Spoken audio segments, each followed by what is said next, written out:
Big really happened recently. The Crypto Genius Act became law. Yeah, and whether or not you've been following the world of crypto, this one's worth paying attention to. NBC6 anchor Trina Robinson and Money Chat host is here with what it could mean for you and me. Trina. Hey there, Joanne. It's going to mean a lot. The bill that passed laid out clear standards, criteria, and national recognition for stablecoins.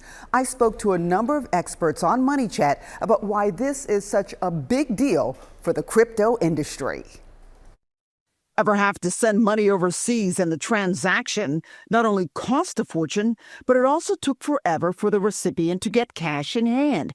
Crypto author and expert Michelle Lilly says that's changing with Congress passing and the president signing the Genius Act. You want to send a payment to someone in Colombia, and oftentimes you have to go through Western Union, or it's hard to get those payments to them.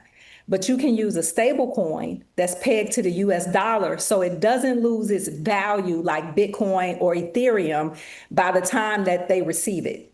As you heard, stablecoins are a kind of crypto digital dollar that run really fast and cheap on the blockchain. That new legislation called the Genius Act greenlit the use of stablecoins and will regulate the virtual money, according to crypto entrepreneur Silvina Moschini. It's a very, very positive change because basically the Genius Act established the framework that should be followed for issuing stablecoins.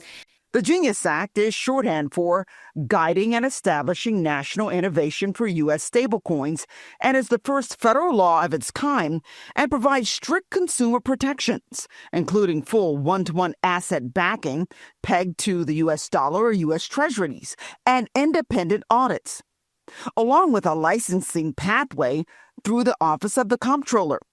It's legislation that the Blockchain Association helped craft and push to passage. So that's just to ensure that the government can make sure the issuers are keeping enough reserves on hand to redeem their assets and also to ensure that they're operating in a way that's going to prevent failure. The Genius Act will not only govern current major stablecoin players such as Tether, Circle, Ripple's RLUSD, PayPal's PYUSD, but also tokens reportedly in the works from the likes of big banks, Apple, Amazon, Walmart, Starbucks, and many more. Stablecoins are another dynamic in that ecosystem that, again, is kind of bridging traditional finance with the Internet of Value. Critics say a few murky areas still exist even after the passage of the Genius Act, such as consumer privacy. Or how will fraud be handled? Or if a stablecoin issuer actually fails, are customers simply out of their money?